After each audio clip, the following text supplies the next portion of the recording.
pakai baju.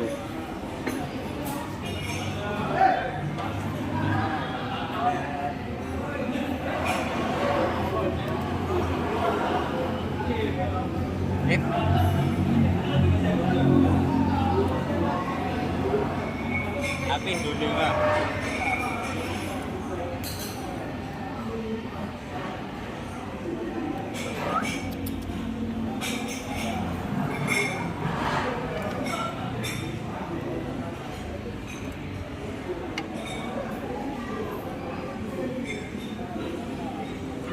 Nanti kita tak aja.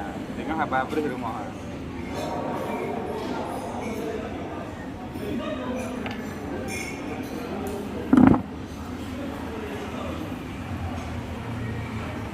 Okey.